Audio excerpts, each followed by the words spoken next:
یہ لوگ اپنے منہ کی پھونکوں سے اللہ کے نور کو بجھانا چاہتے ہیں، اور اللہ کا فیصلہ یہ ہے کہ وہ اپنے نور کو پورا پورا پھیلا کر رہے گا، خواہ کافروں کو یہ کتنا ہی ناگوار ہو۔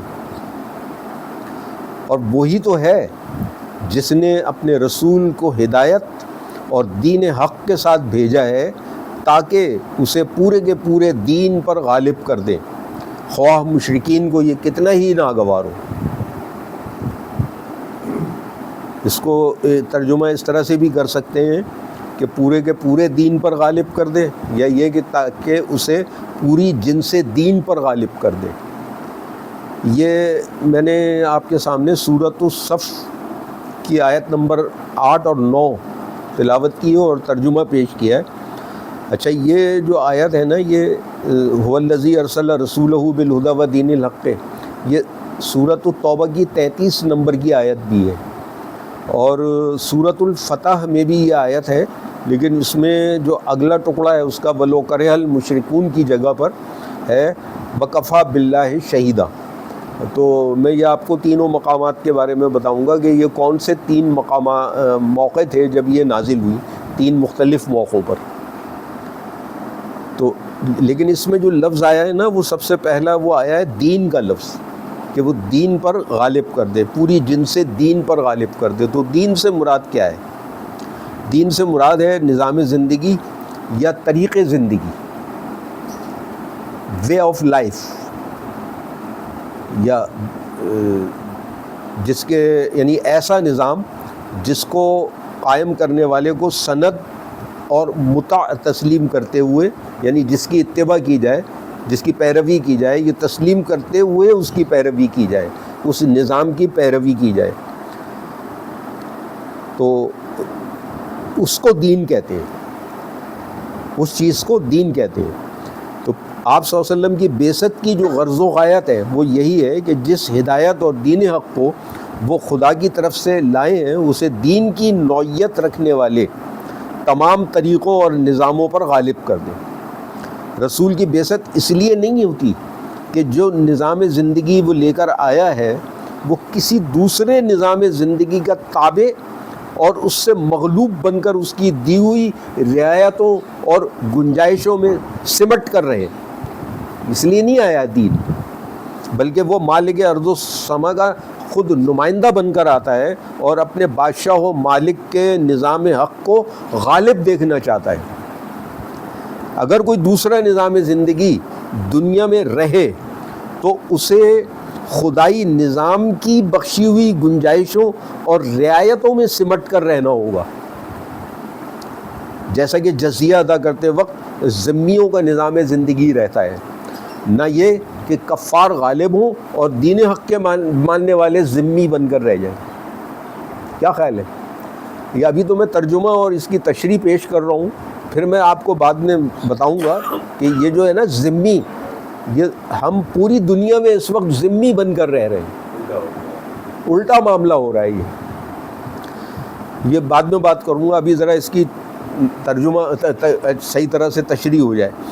یہ بات پیش نظر رہنی چاہیے کہ یہ جو آیت نازل ہوئی ہے، خاص طور پر یہ والی جو میں نے تلاوت کی ہے، یہ 3 ہجری میں جنگ احد کے بعد نازل ہوئی تھی، جبکہ اسلام کی پوزیشن کیا تھی؟ صرف شہر مدینہ تک محدود تھا اور چند ہزار افراد تھے جو مسلمان ہوئے تھے، اور پوزیشن یہ ہو گئی تھی کہ احد کے بعد جو احد کے اندر نقصان اٹھانا پڑا تھا، مسلمانوں کو زک پہنچی تھی، اس کی وجہ سے وہ جو ایک جنگ بدر کے بعد ایک دھاک بیٹھی تھی پورے علاقے پر، وہ دھاک ختم ہو گئی اور ہوا اکھڑ گئی مسلمانوں کی، اور اطراف کے جتنے قبائل تھے نا وہ شیر ہو گئے، وہ بس سمجھنے لگے کہ اب ہم اس تحریک کو کچل دیں گے۔ تو اس پس منظر میں یہ آیت نازل ہوئی کہ تم لوگ کیا سمجھ رہے ہو کہ یہ جو شخص ہمارا دین لے کر آیا ہے یہ ایسے ہی ختم ہو جائے گا؟ تو اس کی مثال دی ہے اللہ تعالیٰ نے کہ اللہ کا نور کسی کے بجھائے بجھے گا نہیں، یہ پھیل کر رہے گا، تم چاہو یا نہ چاہو۔ اللہ کے سوا اس وقت اور کون تھا جو یہ بات کر سکتا، جو یہ بات کی ہے، جبکہ پسپائی ہو چکی ہے، شکست ہو چکی ہے۔ اسلام کا مستقبل کیا ہے؟ انسانی نگاہیں تو اس وقت یہ دیکھ رہی تھیں کہ یہ اسلام جو ہے مدینے میں اب ایک ٹمٹماتا ہوا چراغ ہے جسے بجھا دینے کے لیے بڑے زور کی آندھیاں وہاں پر چل رہی تھیں۔ ایک لاجک ہوتی ہے نا، میں اس پہ غور کر رہا تھا، اللہ تعالیٰ نے نور کا ذکر کیوں کیا ہے کہ اللہ کے نور کو، وہی وہ ہمیں بات کی جاتی ہے چراغ کی، بات ہو رہی ہے نور کی، تو چراغ جو ہوتا ہے اس میں سے ایک روشنی نکلتی ہے نا، بتی ہوتی ہے اس کے اوپر، وہ جل رہا ہوتا ہے، تو اس کے اوپر تو آپ پھونک ماریں گے تو بجھ جائے گا، یہی ہوتا ہے نا۔ لیکن اللہ تعالیٰ نے اپنے آپ کو نور کہا ہے، یہ بلب جل رہا ہے نا، یہ اس کو پھونک سے بجھا سکتے ہیں؟ بھائی یہ نور کی مثال ہے، چھوٹی سی مثال ہے، اس کو تو نہیں بجھا سکتے نا پھونکوں سے۔ تو وہ جو بھی ان کی کوششیں تھیں اسلام کو کچلنے کی، غیر مسلموں کی جو کوششیں تھیں، اس کو اللہ تعالیٰ نے صرف پھونک سے تشبیہ دی ہے، اور اس کے مقابلے پر لے کر آیا نور۔ تو بتاؤ آپ نور کو کوئی پھونک سے بجھا سکتا ہے؟ یہ لاجک پیش کی اللہ تعالیٰ نے یہاں پر۔ تو مشرکین کو خواہ کتنا بھی ناگوار ہو، ان لوگوں کو جو اللہ کی بندگی کے ساتھ دوسروں کی بندگیاں ملاتے ہیں، اللہ کے دین میں دوسرے دینوں کی آمیزش کرتے ہیں، جو اس بات پر راضی نہیں ہیں کہ پورا کا پورا نظام زندگی صرف ایک خدا کی ہدایت اور اطاعت پر قائم ہو، جنہیں اس بات پر اصرار ہے کہ جس معبود کی وہ چاہیں بندگی کریں گے، اور جن فلسفوں اور نظریات پر وہ چاہیں اپنے عقائد و اخلاق اور تہذیب و تمدن کی بنیادیں رکھیں گے، ایسے سب لوگوں کے خیالات کے علی الرغم یہ فرمایا جا رہا ہے کہ اللہ کا رسول ان سے مصالحت کرنے کے لیے نہیں بھیجا گیا۔ کوئی ابراہیم اکارڈ نہیں چلے گا، لکم دینکم ولی دین، ہمارے لیے ہمارا دین، تمہارے لیے تمہارا دین۔ تم کوئی بھی نظام زندگی لے کر آ جاؤ، سوشلزم ہو، کمیونزم ہو، بدھزم ہو، ہندوازم ہو، سرمایہ دارانہ نظام ہو، کوئی سا بھی نظام لے کر آ جاؤ، یہ سارے نظام جو ہیں اصل میں ابلیسزم ہے، اور ان سب کی بیخکنی کے لیے آیا ہے اسلام۔ اور اس کو اللہ کا رسول ان سے مصالحت کرنے کے لیے نہیں بھیجا گیا ہے کہ کچھ دو اور کچھ لو، کچھ ہم تمہاری مان لیں، کچھ تم ہماری مان لو، کچھ دن تم ہمارے اللہ کی پوجا کر لو، کچھ دن ہم تمہارے بتوں کی پوجا کر لیں۔ او بھائی، اس لیے نہیں آیا اسلام، بلکہ اس لیے بھیجا گیا ہے کہ جو ہدایت اور دین حق وہ اللہ کی طرف سے لایا ہے، اسے وہ تمام ادیان باطلہ پر اور انسانی زندگی کے تمام شعبوں پر عملاً غالب کر کے دکھا دے۔ یہ کام بہرحال ہو کر تو رہنا ہے، کافر اور مشرک مان لے تو اور نہ مانے تو، اور اس کی مزاحمت میں وہ ایڑی چوٹی کا کتنا بھی زور لگا لے، تو رسول کا یہ مشن جو ہے وہ ہر حالت میں پورا ہو کر رہے گا۔ یہ وہ موقع تھا جب سورہ یہ اپنا جنگ احد کے بعد کا، اب یہی آیت جو نازل ہوئی سورہ فتح میں جب نازل ہوئی، اس کا موقع دوسرا تھا۔ اس کا دوسرا موقع یہ تھا کہ جب صلح حدیبیہ کے موقع پر کفار مکہ نے رسول اللہ کے لفظ کے اوپر اعتراض کیا تھا، جو دستاویز لکھی جا رہی تھی۔ بولیں، آپ بتائیں۔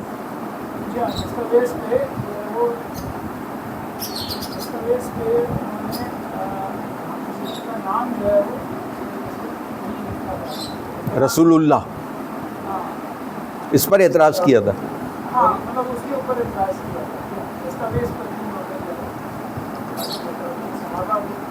ان کا کہنا یہ تھا، جو وہاں پہ کفار مکے والے آئے تھے، ان کا کہنا یہ تھا کہ آپ نے دستاویز پر لکھا ہے رسول اللہ کی طرف سے، ایک فریق ہے نا، دوسرے وہ تھے کفار مکہ تھے فریق، تو آپ نے جو لکھا ہے رسول اللہ کی طرف سے، تو ہم تو آپ کو رسول اللہ مانتے ہی نہیں ہیں، تو آپ اس لفظ کو کاٹیں۔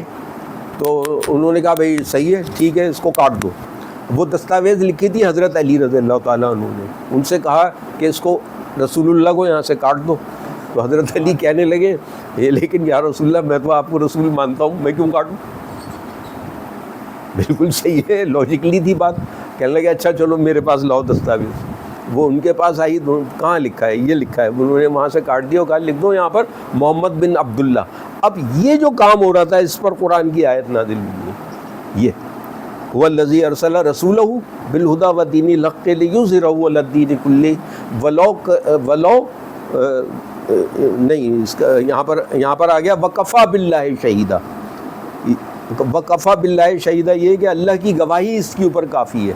تو اس کا مطلب یہ تھا کہ جب تم نے یہ اعتراض کیا لفظ مٹانے کا، اور جب اس کو مٹا دیا گیا تو اس پر اللہ تعالیٰ فرما رہا ہے کہ ہمارے رسول کا رسول ہونا تو ایک حقیقت ہے جس میں کسی کے ماننے یا نہ ماننے سے کوئی فرق نہیں پڑتا. اس کو اگر کچھ لوگ نہ بھی مانیں تو نہ مانیں، اس کے حقیقت ہونے پر ہماری گواہی کافی ہے. ان کے انکار کر دینے سے حقیقت بدل نہیں جائے گی، بلکہ ان کے الرغم اس ہدایت اور اس دین حق کو تمام ادیان باطلہ پر غلبہ حاصل ہو کر رہے گا، خواہ یہ منکرین اسے روکنے کے لیے کتنا ہی زور لگا لیں. یہ بات بھی پیش نظر رہنا چاہیے کہ آپ کی بعثت کا مقصد محض اس دین کی تبلیغ نہیں تھا کہ ایک بادشاہ ہے اس نے اپنے ہرکارے کو بھیجا کہ آج یہ آرڈر جاری ہوا ہے، اب وہ اسپیکر مائک لے کے چلا اور اس نے اعلان کر دیا کہ جی بادشاہ کا یہ حکم ہے اور چلا گیا. اب اس کو اس سے کوئی بحث نہیں ہے کہ اس بادشاہ کے حکم پر عمل کس طرح سے ہوتا ہے، ہوتا بھی ہے یا نہیں ہوتا، اس کو اس سے کوئی سروکار نہیں ہے. اس کو تبلیغ کہتے ہیں بھائی، بتا دینا، پہنچا دینا. یہ پہنچا دیا، لیکن کیا رسول کی بس یہ ذمہ داری تھی کہ وہ خالی بلغو کر دیں، پہنچا دیں؟ نہیں، بلکہ آپ کا جو مشن تھا وہ یہ تھا کہ اس دین کو اور اس کی جو نظام زندگی ہے اس کو دوسرے تمام ادیان باطلہ پر غالب کر کے دکھا دیں، نافذ کر کے دکھا دیں. اسی کو اقامت دین کہتے ہیں. اور تیسرا موقع غزوہ تبوک کا تھا. یہ جو آیت نازل ہوئی ہے وہ تیسرے موقع پر غزوہ تبوک کے بعد نازل ہوئی تھی. جب واپسی پر آ رہے تھے اس وقت نازل ہوئی تھی. وہ شاید 9 ہجری تھا، وہ 9 ہجری میں ہوا تھا نا غزوہ تبوک. تو اب آپ اس کو اسلامی نظام زندگی کا نام دیں، آپ اس کو اقامت دین کہہ لیں، اسلامی نظام کہہ لیں، اس کو کوئی بھی نام دے لیں آپ. میں جو آپ کو بات بتانا چاہ رہا ہوں وہ یہ ہے، ذرا مجھے نکالنے دیں، یہ میں نکال رہا ہوں.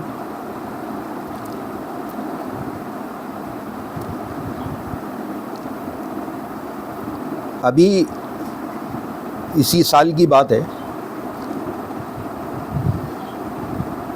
یہ انگلینڈ میں وہ ہے ایک یونیورسٹی ہے، اس کا نام کیا ہے، آکسفورڈ نہیں، کیمبرج بھی نہیں، دوسری ہے، بتاتا ہوں، برمنگھم یونیورسٹی. برمنگھم یونیورسٹی میں ایک صاحب نے جو ہے نا وہ ایک ریسرچ پروپوزل تیار کیا جس کا موضوع تھا حدود اینڈ میٹیگیشن، ایک comparative study of sharia law in Malaysia and Saudi Arabia. یہ تھا اس کا موضوع. تو 2500 الفاظ پر مشتمل انہوں نے یہ اپنا ایک پروپوزل PhD کی ڈگری کے لیے بھیجا تھا.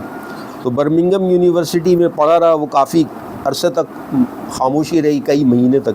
پھر ان کو بلاوا آ گیا کہ آپ آ جائیے اور ہماری یہاں پر اسسٹنٹ پروفیسر ہیں کیتھرین براؤن، ان سے ملاقات کر لیں. بڑا اہم واقعہ ہے یہ جو میں بتانے جا رہا ہوں آگے. شروع میں تو ذرا آپ کو ایسا لگے گا کہ موضوع سے ہٹ کر ہے، لیکن بعد میں یہ جا کے یہیں سے ملے گا. هو الذی ارسل رسولہ بالہدی ودین الحق لیظہرہ علی الدین کلہ، یہیں سے ملے گا جا کے. یہ اصل میں نے ان آیات کی جو تطبیق کرنی تھی نا وہ موجودہ حالات کے اوپر کرنی ہے کہ موجودہ حالات کے اوپر ان قرآنی آیات کی تطبیق کس طرح سے ہوتی ہے اور جڑتی کس طرح سے ہے. یہ بتانا ہے آپ کو، اصل مقصد یہ ہے. ورنہ یہ تو آپ نے پڑھا ہوا نہیں ہے جو میں نے ابھی سنایا ہے. یہ آیتیں بھی پڑھی ہوئی ہیں آپ نے سینکڑوں مرتبہ، اور اس کا ترجمہ بھی پڑھا ہوا ہے. یہ سب کچھ پڑھا ہوا ہے آپ کا، لیکن میرا مقصد اس وقت جو ہے نا وہ تطبیق کرنا ہے. تو یہ برمنگھم یونیورسٹی کی اسسٹنٹ پروفیسر تھیں کیتھرین، ان کو موصول ہوا.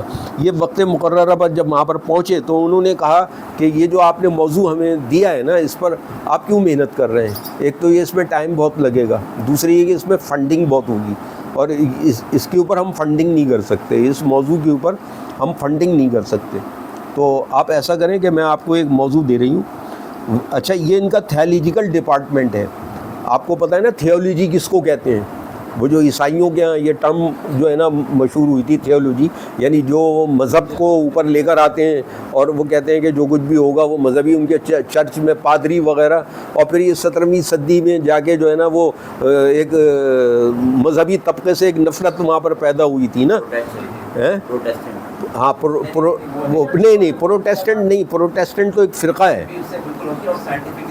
ہاں تو وہ انہوں نے کہا کہ مذہب سے نجات حاصل کرو، تو انہوں نے وہاں پر تھیولوجی کی جو ہے نا ٹرم انہوں نے یوز کی اس کے لیے، مذہب کے لیے، کہ مذہب کا اقتدار سے کوئی تعلق نہیں ہے، یہ تھیولوجی. تو وہ باقاعدہ وہاں پر تھیولوجی کا برمنگھم یونیورسٹی میں شعبہ ہے گا بنا ہوا. تو وہ اس کے جو سپروائزر تھے وہ انہوں نے یہ کہا کہ ہم جو ہے نا وہ آپ کو ایک موضوع دے رہے ہیں. اور اچھا صاحب یہیں پر آپ ذرا مجھے بتائیں، یورپ اور امریکہ میں آپ کی جو اقامت دین ہے اس کو کیا کہا جاتا ہے؟ بتائیں گے آپ؟ امریکہ والے اور یورپ والے اقامت دین کی جو تحریک ہے آپ کی، اس کو وہ کیا کہتے ہیں؟ نہیں فنڈامنٹلزم نہیں ہے، وہ انہوں نے نام رکھا ہوا ہے، وہی بالکل نام ہے جو آپ چاہتے ہو وہی رکھا ہے انہوں نے، اسلامائزیشن، پولیٹیکل اسلام کہتے ہیں. تو یہ جو پروفیسر کیتھرائن ہے نا، انہوں نے کہا کہ آپ پولیٹیکل اسلام کے اوپر بات کریں، یعنی اقامت دین کے اوپر بات کریں، کہ جو پولیٹیکل اسلام ہے. کہہ لیں گے اسلام سے ہمیں کوئی چڑ نہیں ہے، ہمیں چڑ ہے پولیٹیکل اسلام سے. اور ہمارے ہاں جو کام ہو رہا ہے یونیورسٹیز کے اندر وہ پولیٹیکل اسلام کے اوپر کام ہو رہا ہے. اور ہمارے یہ مصنفین ہیں جنہوں نے یہ کتابیں لکھی ہیں اس کے اوپر، پولیٹیکل اسلام کے اوپر. تو انہوں نے پوچھا ان سے کہ بھائی آپ مجھے یہ بتائیں کہ بلکہ وہ ایک واقعہ بھی لکھا انہوں نے کہ وہ انہوں نے کیتلی نکالی چائے بنانے کے لیے، اور وہ جب پانی گرم ہو گیا تو انہوں نے بند کر دیا، کہنے لگے نہیں چھوڑیں، چائے نہیں پی رہے، بہت اہم بات ہے آپ سے جو کرنی ہے. آپ یہاں پر دوسرے پروفیسر صاحب ہیں، آپ ان کے کمرے میں چلیں میرے ساتھ، وہاں پر پئیں گے چائے. وہ ان کو وہاں پہ لے گئیں کمرے میں، اس کو چھوڑ دیا انہوں نے، وہاں کی پانی ابلا ہوا چھوڑ کے وہ چلی گئی وہاں لے کر ان کو. تو وہاں پر ان کو جو پروفیسر صاحب ملے نا، تو وہ بتانے لگے ان کو کہ یہ جو ہمیں جو خطرہ ہے نا وہ پولیٹیکل اسلام سے خطرہ ہے، ہمیں اسلام سے کوئی خطرہ نہیں ہے. مطلب وہی بات آ گئی نا کہ آپ مساجد قائم کریں، آپ کو مسجدیں بنانی ہے امریکہ میں بنا لیں. جب آپ کا رمضان کا مہینہ آئے گا تو افطار پارٹی کرنی ہے. ٹرمپ صاحب جو ہے وائٹ ہاؤس کے اندر، آپ مجھے بتائیں کہ دنیا کا کون سا مذہب ہے جس کو وہ دعوت دیتے ہوں کہ وہ آ جائیں اور اپنی جو مذہبی رسم ہے افطار کرنے والی وہ ہمارے یہاں آ کے پوری کر لیں؟ ہے کوئی مذہب ایسا؟ نہیں. ٹرمپ صاحب مسلمان روزے داروں کو بلاتے ہیں اور اپنے خرچ پر وائٹ ہاؤس کے اندر بلا کر جو ہے نا دعوت کرتی ہے. تو بالکل ایسا ہے نا کہ بادشاہ سلامت بلا رہا ہے اور آپ کو دعوت دے رہا ہے کہ آپ یہاں پر آ کر افطار کر لیں. ان کو اس سے کوئی مطلب نہیں ہے کہ آپ کتنے روزے رکھتے ہیں. حج کرنا ہے، ہم حج کی بھی سہولت دینے کے لیے تیار ہیں. آپ جیسے کہو آسانی کے ساتھ آپ کو حج کرا دیں گے، اس سے بھی ہمیں کوئی اعتراض نہیں ہے. اور زکوٰۃ دینا ہے آپ کو، زکوٰۃ کے تو بہترین نظام ہے، مانتے ہیں وہ اس بات کو. زکوٰۃ کا نظام بہترین نظام ہے غریب غربت دور کرنے کے لیے. وہ کہتے ہیں ہم تو کام ہی یہی کر رہے ہیں کہ عوام کی حالت کس طرح سے سدھرے. تو آپ کے زکوٰۃ کے نظام پر بھی ہمیں کوئی اعتراض نہیں ہے. لیکن جب آپ پولیٹیکل اسلام کی بات کرتے ہو، یہاں پر آپ کی ہماری جنگ شروع ہو جاتی ہے. اس کے اوپر وہ ہل جاتے ہیں. تو اب انہوں نے کہا کہ آپ مجھے سجیسٹ کریں کہ میں اس کے اوپر جو پی ایچ ڈی کا اپنا مقالہ لکھوں وہ کس طرح سے لکھوں. تو انہوں نے کہا دیکھیں اس کے اوپر جو ہے نا محمد عبدو ایک مصنف گزرے، محمد عبدو، ان کو پھر میں نے سرچ کیا تو یہ 1900 کچھ میں ابتدا میں ہی 1908 یا 10 میں یہ فوت ہو گئے تھے اور سن 1800 کتنے میں یہ پیدا ہوئے تھے. تو یہ بھی ایک اسی کو لے کے چلے تھے، پولیٹیکل اسلام کو، یعنی اقامت دین کو لے کے چلے تھے اس دور میں. لیکن وہ زیادہ چل نہیں سکے اس لیے کہ ان کی بہت جلدی وفات ہو گئی تھی، 50 سال سے کچھ اوپر تھے تو وہ انتقال ہو گیا تھا ان کا. اس کے بعد پھر حسن البنا، سید قطب شہید، ٹھیک، اور اس کے بعد یہ مولانا مودودی. تو اس نے وہ پروفیسر کیتھرائن کے جو استاد وہاں پر ان کو بتا رہے ہیں، وہ یہی بتا رہے ہیں کہ دیکھو یہ جو نام لیے نا میں نے، ان سب کے اندر سب سے خطرناک جو ہے نا مودودی ہے. آپ اس کو پڑھو، اب وہ باہر لے گئے، وہ انہوں نے اپنی یونیورسٹی میں ایک بورڈ لگا ہوا تھا، اس میں کافی کتابیں جو لکھی گئی ہیں ان کا تھا، تو انہوں نے کہا اب یہ دیکھو یہ جو پولیٹیکل اسلام کا موضوع ہے اس کے اوپر جو ہمارے یہاں کتابیں لکھی گئی ہیں اور ان مصنفین نے لکھی ہیں، انہوں نے سب نے مودودی کے اوپر لکھا ہے جو کچھ لکھا ہے۔ تو بھائی میں نے جب یہ پڑھا مضمون، میں نے فارورڈ بھی کیا تھا لوگوں کو، تو میں نے کہا یہ تو وہی والی بات ہے نا، پتا پتا بوٹا بوٹا حال ہمارا جانے ہے، جانے نہ جانے گلی نہ جانے باغ تو سارا جانے ہے۔ ہم دوسروں کے لیے کتنا بڑا خطرہ بنے ہوئے ہیں ہمیں پتہ ہی نہیں ہے، معلوم ہی نہیں ہے ہمیں۔ تو بھائی جاگو، اٹھو۔ وہ ہے نا وہ اس کا ناداں گر گئے سجدوں میں جب وقت قیام آیا، نہیں ایک وہ دوسرا ہے کہ وہ جو اجازت ہے نا ملا کو جو ہے ہند میں سجدے کی اجازت، اسلام یہ کیا ہے، ناداں یہ سمجھتا ہے اسلام ہے آزاد۔ تو یہ تو جاگنے کی ضرورت ہے، ہمیں پتہ ہی نہیں ہے کہ دنیا میں کیا ہو رہا ہے۔ پھر ایک بات آج میں درس میں بھی کہی تھی، میں نے ٹیچر سوسائٹی سے آ رہا ہوں میں ابھی درس دے کر، ان سے بھی کہی تھی، آپ سے بھی کہوں گا کہ آپ ہے نا اسلامیہ کالج چلے جائیں۔ اب چونکیں گے آپ اسلامیہ کالج کیوں چلے جائیں، آپ کہیں گے وہاں تو ادارہ نور حق ہے۔